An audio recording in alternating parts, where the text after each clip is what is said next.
we buried our little girl Elsie in the orchard within the rows of pear trees she used to run between.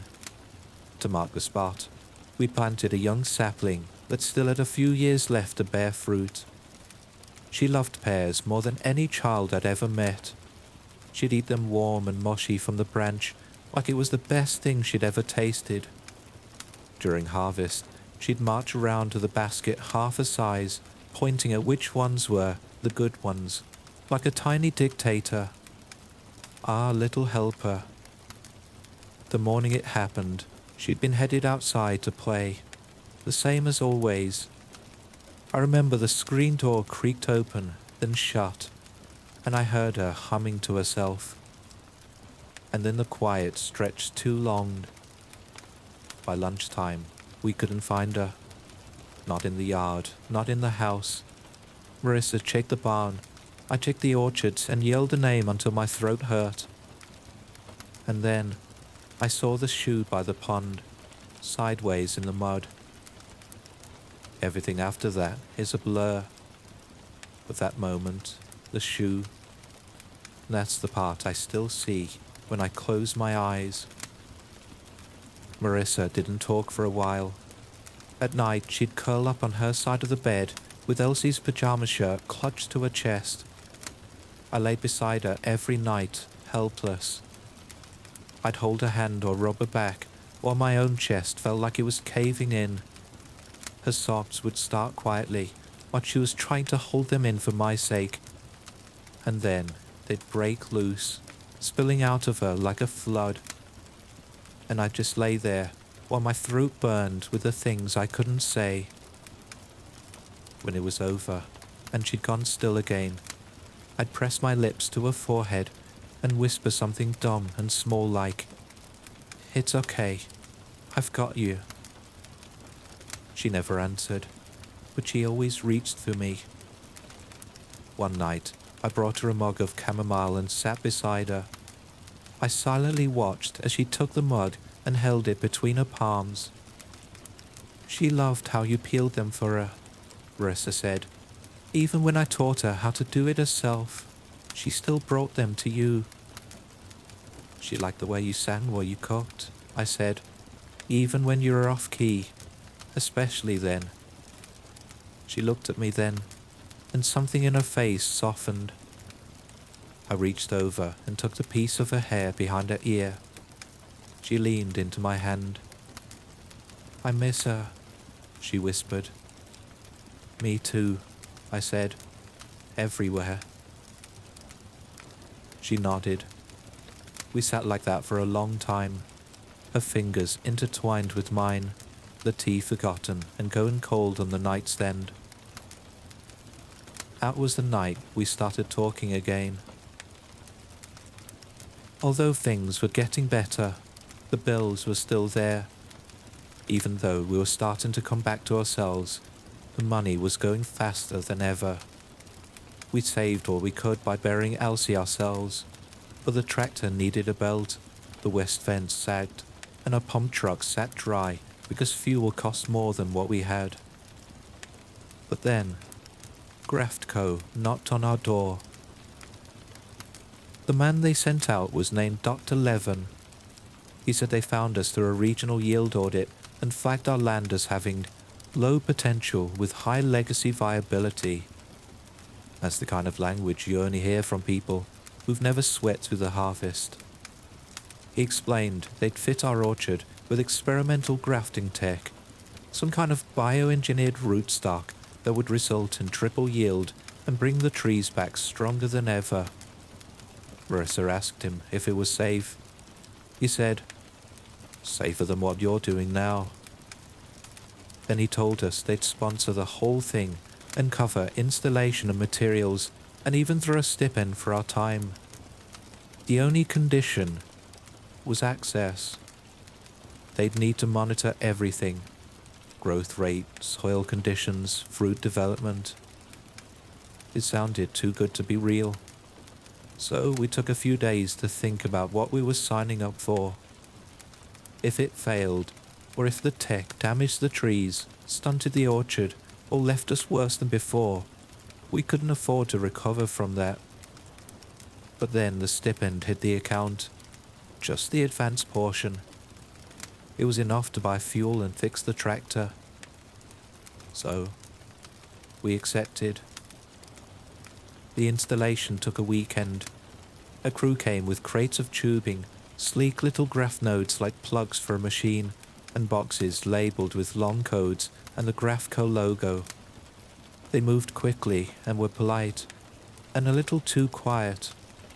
Marissa offered coffee. They declined.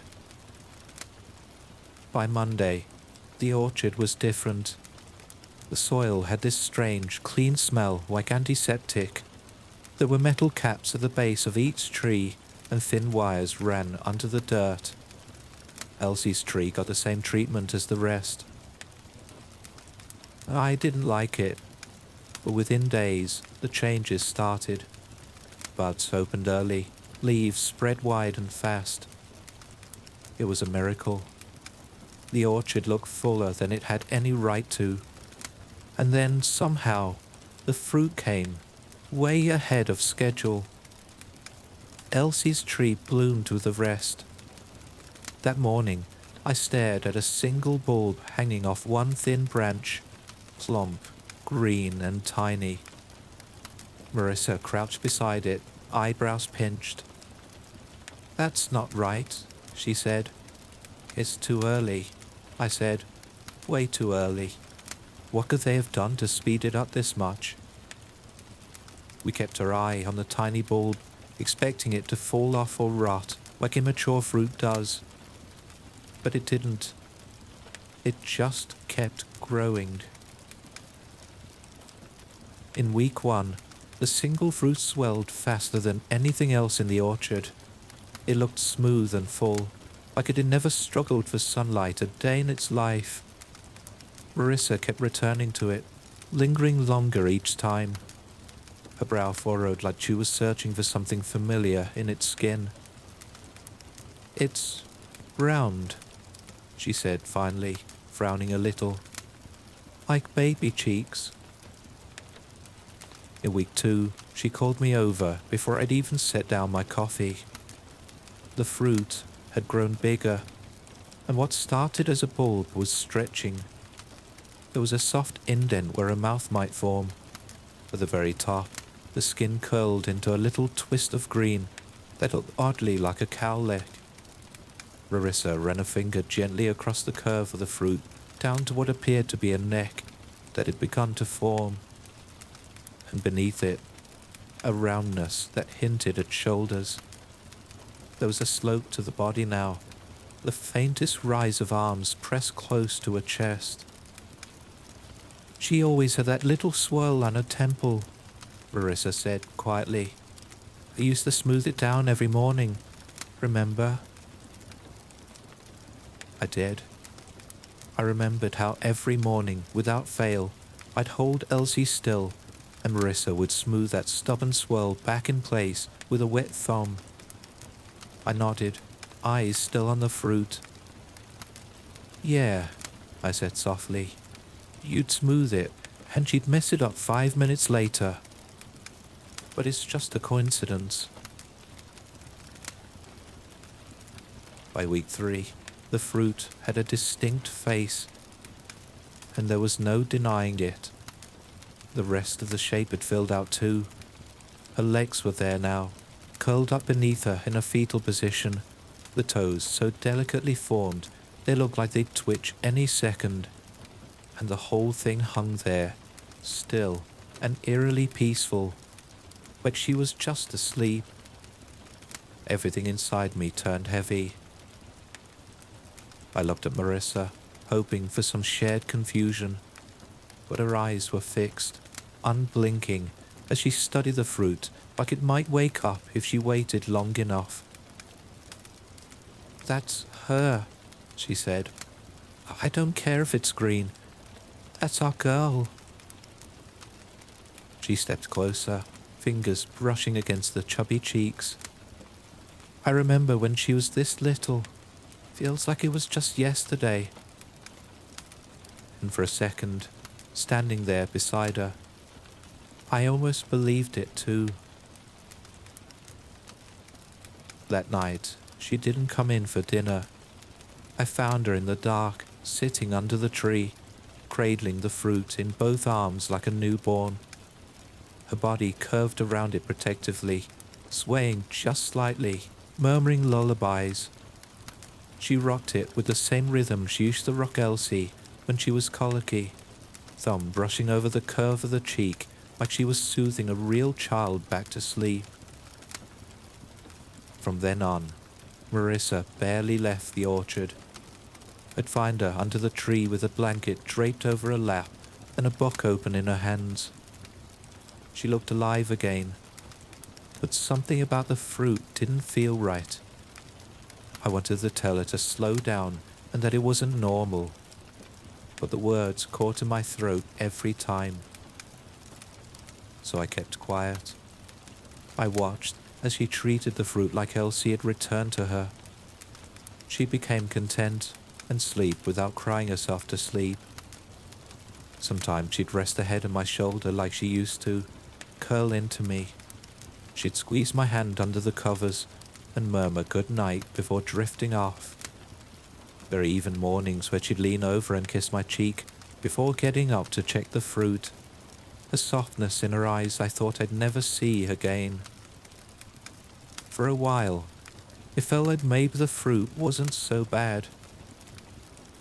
Then Grafco called to schedule a check-in.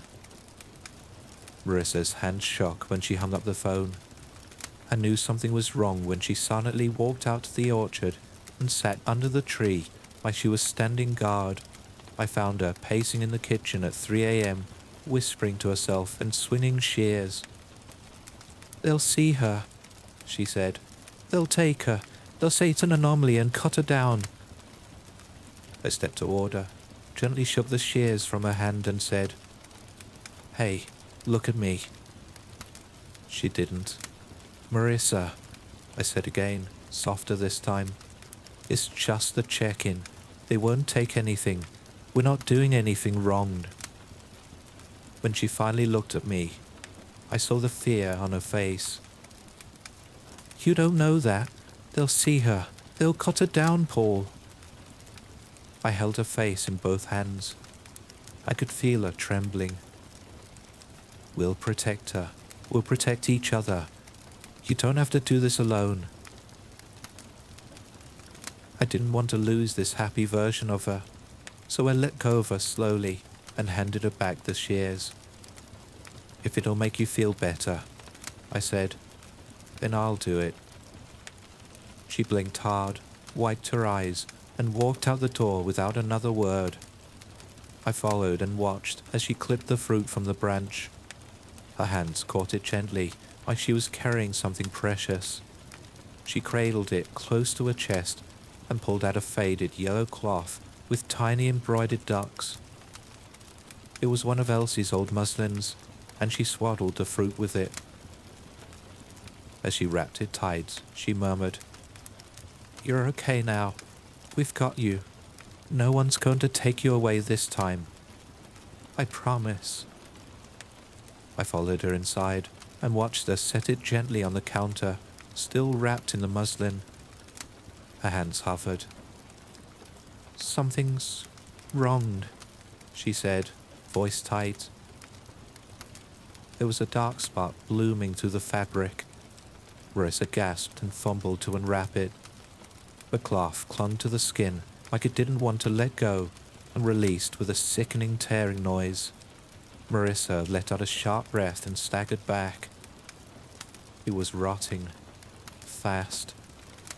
The green skin had darkened and peeled back in places to reveal something underneath her looked like flesh. Pulp and muscle twisted together. Tiny teeth budding where the mouth had been. One eye collapsed in on itself like it had deflated. Marissa let out a part sob, part gag, and backed into the corner. "I didn't know," she whispered. "I didn't mean to hurt her." Marissa started full-body sobbing. She dropped to the floor beside the counter, her back pressed to the cabinet, fists against her temples. "I killed her," she choked out. "I killed her again." I dropped beside her and wrapped my arms around her while she fought me, crying and pushing and begging. No, no, please. She was getting better. She was almost done. You were just trying to protect her, I said, my voice shaking. You did what any mother would do. You loved her so much it hurts. That's not wrong, Marissa. She clawed at her sleeves, at her throat, like the grief was something she could tear out of her skin. Her whole body shook. I just wanted to keep her safe, she gasped. I held her tighter. I know, I whispered. I know. I stayed with her there until her sobs turned to silence. Then I helped her to her feet and walked to her bed. Once she was settled, I lifted the muslin gently from the counter and took it outside. It felt wrong to throw the fruit away because of how much it looked like Elsie. It was strange. It felt like she was back. She always looked alive in Marissa's arms. My hands shook as I grabbed the spade from the shed. I walked out to Elsie's tree, knelt at the base, and started digging. The muslin reeked enough to make me gag. I turned my head and swallowed it down. When the hole was deep enough, I unwrapped the cloth one last time, just enough to see the curve of what used to be her face, and lowered it in slowly. I pressed the dirt back over gently, smoothing it flat with my palm, and sat there a long time, not ready to leave. When I stood and brushed the soil from my knees, I looked up. Another fruit was growing, just beginning to swell. Marissa was still asleep when I came back in. Her breathing was shallow, and her face was swollen from crying. She didn't stir when I sat beside her and laid my hand on her back. I let her rest. The next morning, Graphco arrived. 2 reps this time. Dr. Levin and someone new in a navy jacket, clipboard in hand, both of them all business. I told them Marissa wasn't feeling well. They didn't ask questions. We weren't expecting anything from Elsie's tree anyway. According to their notes, it wasn't supposed to yield for another season. They stopped to take growth measurements, height, trunk width, the soil balance. But the other trees, they were thrilled, called the results accelerated but stable, used words like promising and replicable. When they left, I brought Marissa a plate of toast and eggs and set it on the nightstand beside her. She hadn't moved much, eyes half open but vacant, her face still blotchy and tired. You should eat, I said, sitting on the edge of the bed. She turned her face into the pillow. I buried it under the tree, I whispered. Marissa let out this half sob, and something about that broke me wide open. I reached for her, but she curled tighter, her shoulders shaking. And there's another one. It's starting again. Just a bud, but it's there. The words just came out. I shouldn't have said anything. I knew what that tree was doing to her. But when she pulled her face from the pillow and looked at me, face blotchy and puffy, eyes bright in that hopeful, desperate way, it was too late to take it back. Another one? She said, barely more than a breath. I nodded. Her hand reached out and held mine. She sat up, slow and stiff, eyes still locked on mine. It wasn't ready, she said. The last one. It hadn't fully become her yet. I didn't understand at first. She squeezed my hand. It was too young, like picking a pear before it's ripe. Her voice cracked. It wasn't completely Elsie. She leaned in close, forehead against mine. Promise me we wait. Next time we don't touch it. Not until it's her. Just before it happened. That's when we'll know it's done. I hesitated. Everything in me wanted to tell her no, to remind her that it wasn't really Elsie. But she looked so certain, so sure. So I said yes. Marissa watched the new bud every morning like a kid waiting for Christmas. She raked mulch into the soft cradle shape directly under the branch where the fruit hung and tucked an old pillow into its curve. When I stepped into view, Marissa looked up and smiled like this was all perfectly normal. She's growing fast, she said. Faster than last time. Her voice had that same softness she used when Elsie was sick. I watched her tip the corners of the muslin under the pillow like it was a bassinet. She'll be walking before we know it, she added with this tiny, wistful laugh that didn't reach her eyes. It got at me. Weeks passed. The fruit grew fuller like it was aging through Elsie's life stages, one feature at a time. But the eyes stayed shut. It looked like she was fast asleep, like she could wake at any moment. Soon, its skin flushed warm to the touch, and when I pressed my fingers to the stem, I could feel the pulse. She looked at me, then gently lifted the fruit and extended it toward me. Hold her, she said. She wants to know who you are. She misses you. I hesitated. Everything in me recoiled, but Marissa's eyes were steady, soft. So, I reached out. The moment my hands touched the fruit, something in me melted. It was warm, heavy in that way sleeping children always are, and beneath the skin, I could swear I felt the faintest flutter of a heartbeat. My arms curled around it instinctively. It felt like her, the way she sagged into me after a long day outside. It couldn't really be her, I knew that. But in that moment, it felt like holding her again. Like she'd never left. Then Graftco came back.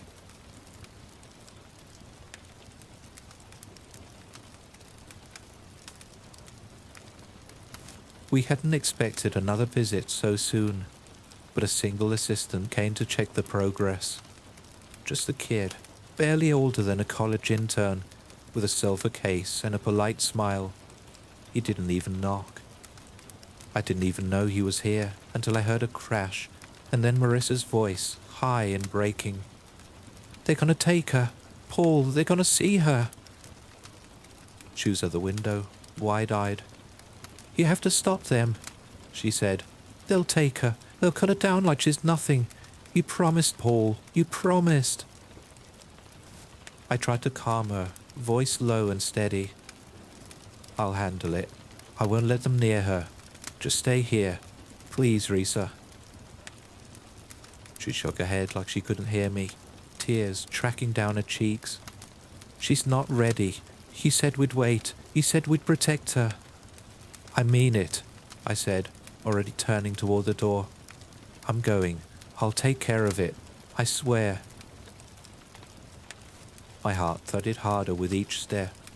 The assistant was already scanning through the trees and taking notes. I forced a smile onto my face as I approached him, hoping he couldn't see the panic behind it. Morning, I said, keeping my tone casual. You folks sure know how to pick your weather. He glanced up and gave a short nod, distracted. Yeah, sorry to drop in unannounced. Just a routine check. Shouldn't take long. You'll want to see the root swell in the north row. It tripled last month. He blinked at me, distracted, eyes already drifting toward the younger block. That one's still sterile, I added quickly, pointing at Elsie's tree. Not due to fruit for another year, maybe two. He nodded slowly and followed me away. But halfway down the row, he paused, glanced over his shoulder. "Mind if I take a quick reading over there?" he asked, already starting back toward that tree. I caught up in 2 strides. "It's really not necessary. Nothing viable there yet." He shook his head. "Dr. Levin wants to monitor the growth." And then he stopped, dead in his tracks, staring at the fruit hanging from Elsie's tree. It was rounded, flushed, too lifelike to be dismissed. What the hell? He dropped to his knees to get a closer look, pulling out a handheld scanner from his belt. This wasn't in the notes. I watched as he raised the device toward the fruit. The scanner beeped. He turned to me. "I'm going to have to report this." Panic crawled up my throat. Wait, it's probably just a deformity. The hormones can cause mutations, right? His eyes narrowed. "This isn't a mutation. This is something else." He looked again and reached out like he might touch it. He had no idea what she meant to us. I thought about Marissa, how she'd curled around that muslin like she was holding our girl again, how she'd cried herself to sleep when it rotted, how her voice broke when she whispered, "They'll take her." Suddenly, I couldn't see the assistant anymore. I saw a man walking out of there with Elsie's face in a folder. I saw Marissa break all over again, something I couldn't handle anymore. I thought about grabbing him, just wrapping my arm around his throat and squeezing until the life left his eyes. The thought alone made my fingers twitch. But before I could move, a pruning tool stuck the back of his head with a sickening crunch. The blade slid in just above the neck, through the soft spot where the spine and skull met. A shudder ripped through him. He stiffened on his knees, then sagged forward, gurgling. His arms flailed once, and then he slumped, cheek hitting the dirt. His scanner landed in the mulch of the muffled crunch. Blood seeped into the soil, dark and fast. A low gurgling breath hissed from his throat, and one leg jerked. He wasn't dead. "Damn," I breathed. Marissa stepped into view behind me, her face pale and wet with sweat.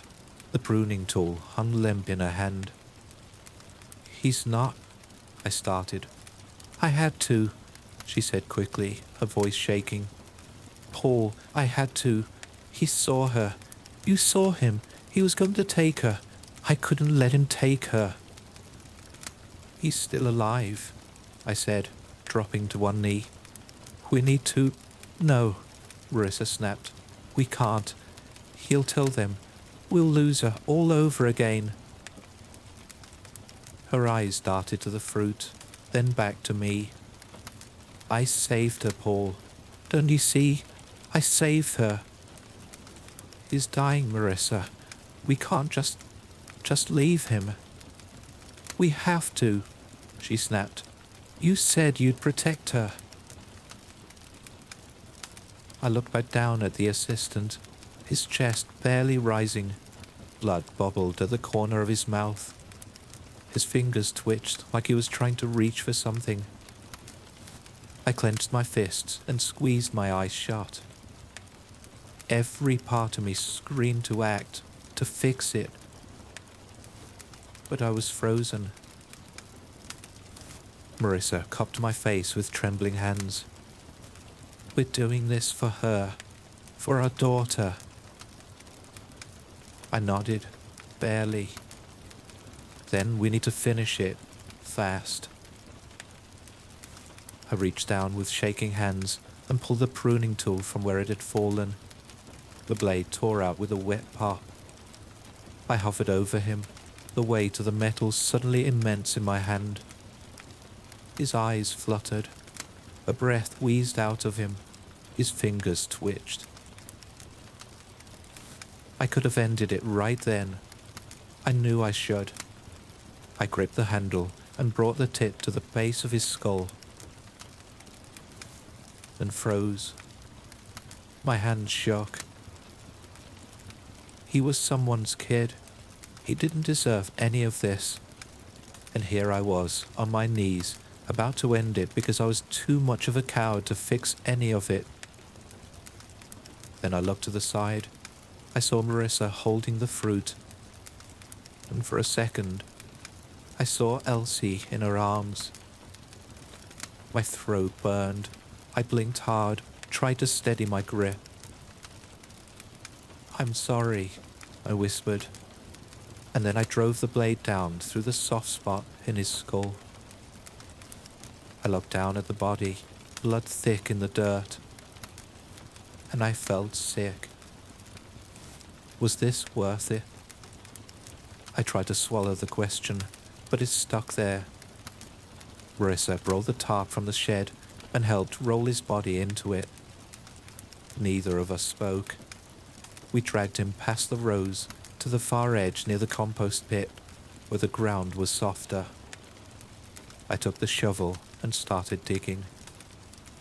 The smell of dirt and blood mixed in the air. When the hole was deep enough, we lowered him in. I didn't look at his face. We covered it fast, packed the dirt back over, kicked mulch across the top. By the time we finished, my arms were shaking. Marissa stood beside me, her eyes glassy and far away. "We have to clean the scanner," she said, "and burn the tarp." I nodded. "And make sure they never send anyone again." A week passed. Every night I lay beside Marissa, with the weight of what I'd done disturbing my thoughts. I kept telling myself it was for them, but I couldn't shake the sound of the gurgle in his throat. I tried to picture Marissa's face when she held her fruit and tried to hold on to that. Tried to believe it was worth it. The fruit had grown bigger. It was heavier now, thick around the middle and long enough to touch the ground. It curled into the mulch like it was sleeping, and it looked older now, almost the same age as Elsie had been before she died. We both started spending more time under the tree. I'd catch Marissa brushing mulch away from the fruit side or humming softly like she used to at bedtime. One morning, while I tied down a saggy branch, she looked up from where she sat, one hand resting gently on the curve of the fruit. "I think she's come to open her eyes soon," she said. I nodded slowly, unsure of how to answer. "She looks ready." Marissa smiled. "Our baby's coming back." I sat beside her. For that moment, with the smell of bark and mulch around us, and that fruit between us, it felt like it might actually be true. And then the phone rang from the house. It was Grafco, the same polite voice that had scheduled the check-ins before. "Just following up," he said. "One of our assistants has scheduled a site visit in your area. Did they make contact?" I met Marissa's eyes across the kitchen. Her grip on the coffee mug tightened.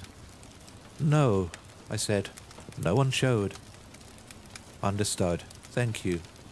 We'll be in touch." The line clicked dead.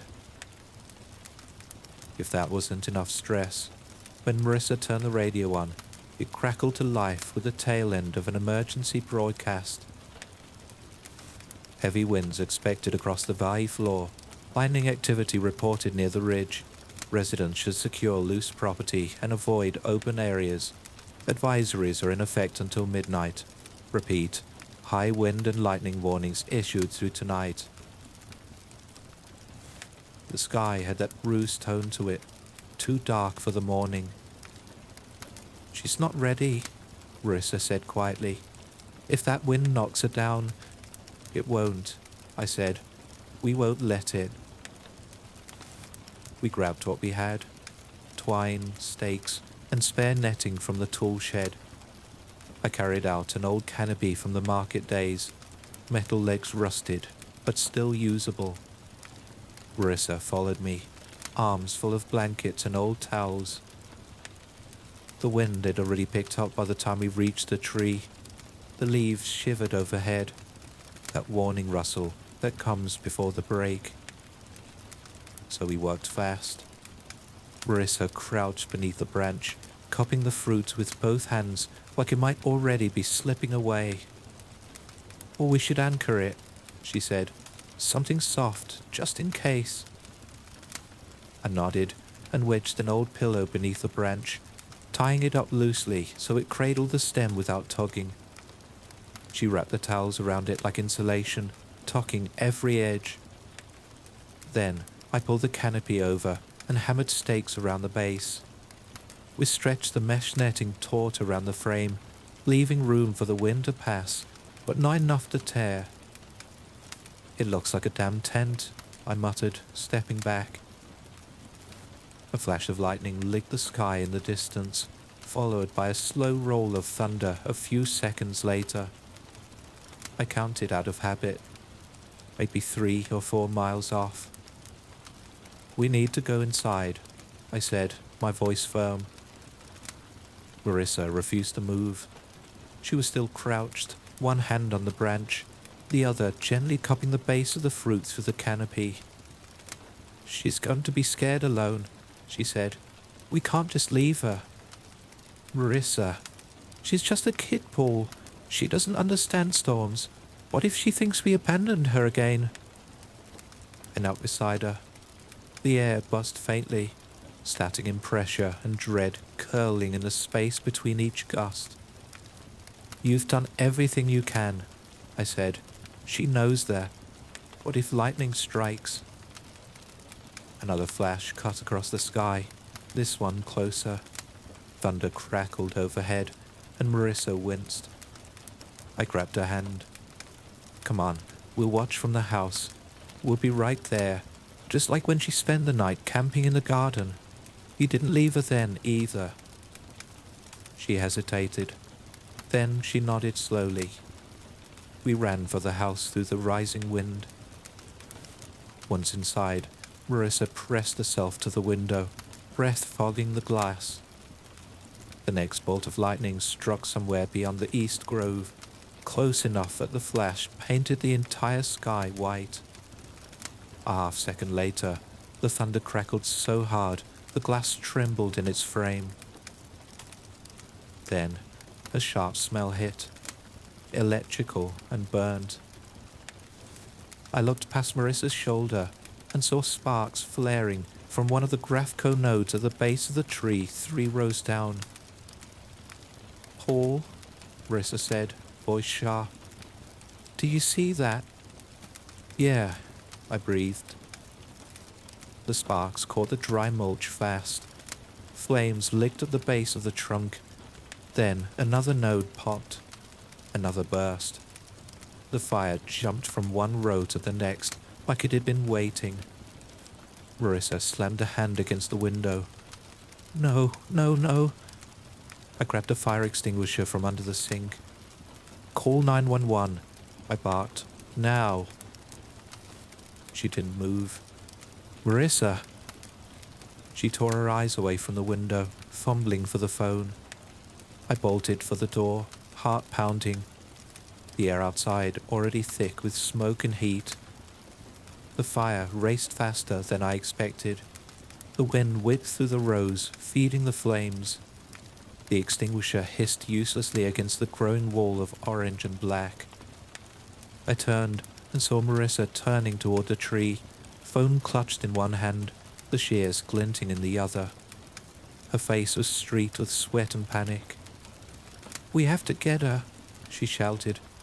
"Marissa, no, I'm not leaving her." She dove under the canopy as flames crept closer through the underbrush. The air was thick and angry. I heard the pop of another node and the shattering snap of a branch. I ran to her. She emerged, cradling the fruit to her chest, wrapped in a blanket. I grabbed her arm and pulled her back with everything I had. We ran, ducking under limbs, smoke pouring at her lungs. We returned to the porch just after another lightning bolt split the sky. The boom of thunder hit a second later, like the world was splitting. Inside, she held onto the fruit, like when she carried Elsie to bed after falling asleep on the couch. Its skin glistened as if weeping, a thick, clear trail rolling down the cheek. "Is that sap?" I asked. She shook her head slowly. "She's crying. She was scared." The fruit didn't pulse anymore, but it was warm. The resemblance was more complete than before. It looked done. "Maybe she was ready," Marissa whispered. Another crack of lightning ripped across the sky, and thunder followed so fast it felt like it landed on our roof. I looked at Marissa. "You called for help, right?" She nodded, barely. "They're coming." Her attention was on the fruit. She began to rock it gently. "Shh, baby. It's all right. It's just a storm. You're safe. We've got you." She kept whispering to it, words soft and soothing, like she was lulling it back to sleep. "You're scared now. I know. But we're here. We're not going anywhere." I turned to the window. The fire trucks hadn't arrived yet. Outside, the orchard glowed with shifting orange light, the trees going one by one. Our whole life unraveled, row after row of work, memory, sweat, just gone. Years of early mornings, of pruning in frost and picking in heat, of coaxing life out of cracked earth, all of it vanishing into smoke. The trees we planted our first spring. Then, the fire had reached Elsie's tree.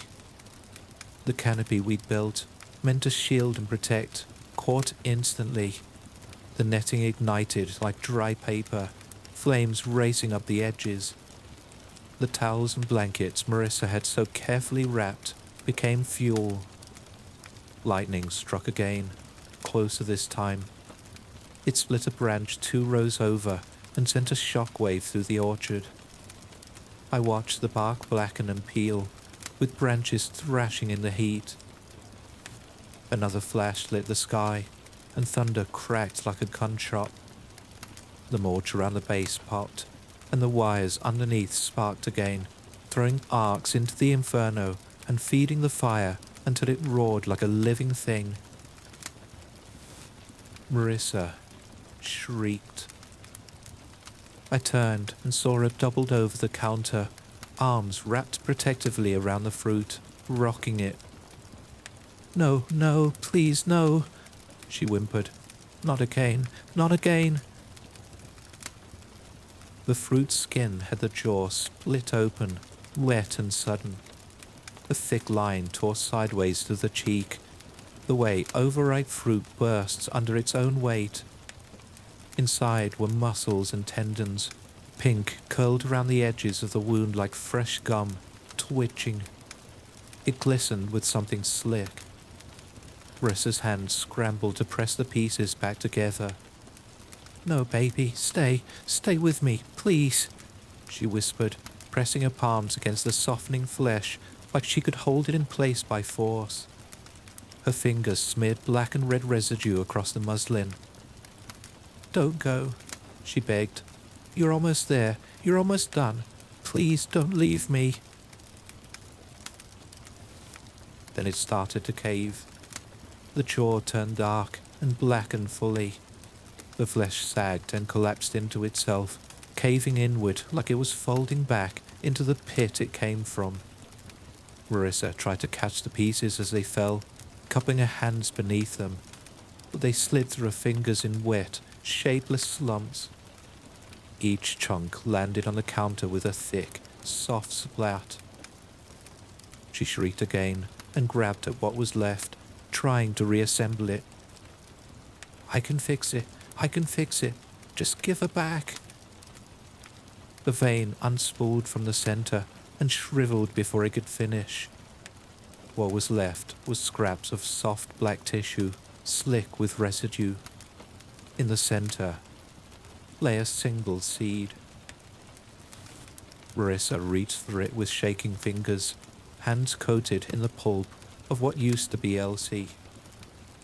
She cut the seed, her mouth moved, but no sound came out at first, just the quiver. Then her lips parted. "No, no, no. This isn't what was supposed to happen. I waited. We waited. She was supposed to be ready. She was almost here." She backed into the wall and slid down, curling around the seed, muttering fragments, apologies, lullabies. Her eyes were wild, darting toward the window. The storm, the fire. "It scared her," she whispered. "She got scared, and she left." Blue and red light flashed against the walls, strobing across the kitchen as sirens filled the air. The fire trucks pulled into the drive, wheels kicking up gravel and smoke. Boots hit the ground running, shouts rang out, water lines hissed as they unspooled. I stepped away from the window, chest heavy, the sound of the orchard crackling like coal in a furnace. I looked at the seed, still cradled in Marissa's hands, and felt something sickening in my stomach. Marissa rocked on her heels, clutching the seed tight against the chest. Her eyes were glassy, unfocused, fixed on nothing. Then she looked up at me, sudden and sharp. "We need to replant it," she said. "We can't let it end like this. We need to give her another chance." My throat tightened. I glanced at the seed, then at the glow of the fire. "Marissa," I said carefully, "we have to wait. The storm isn't done. Not yet." She shook her head like she hadn't heard me. "We can't wait too long. She's still out there. I can feel it. We can't leave her alone for too long. She gets scared." It took hours to fight the fire. The orchard was a patchwork of scorched trunks and blackened earth by the time the smoke cleared. What hadn't burned down was drowned. We lost nearly everything. The pears, the apples, the entire eastern block. Years of pruning, grafting, and coaxing life from bark and soil, all gone. When the trucks finally rolled out and the sky had cleared, I walked back inside. Marissa had fallen asleep on the kitchen floor, the seed still clutched to her chest. I stood over her for a long time. Then I reached down and gently pried the seed from her fingers. She stirred but didn't wake. I carried it to the bathroom, closed the door, sat on the edge of the tub, and stared at it resting in my palm. It looked harmless, just a simple seed. But I couldn't do it again. Marissa would heal, eventually. So I flushed it. I watched as the water swirled, and it disappeared. Then I sat there in the quiet, not sure if I just killed what was left of my wife or finally let my daughter rest. Then it all hit me. My shoulders caved forward. I bent, elbows to knees, face in my hands. And I cried. Big, ugly sobs as shook the floor and scraped out something I hadn't touched since the day she died. My chest seized with each breath, and I wept until my stomach cramped, until snot and spit smeared down my chin. Months of keeping it together cracked open in a single, brutal moment.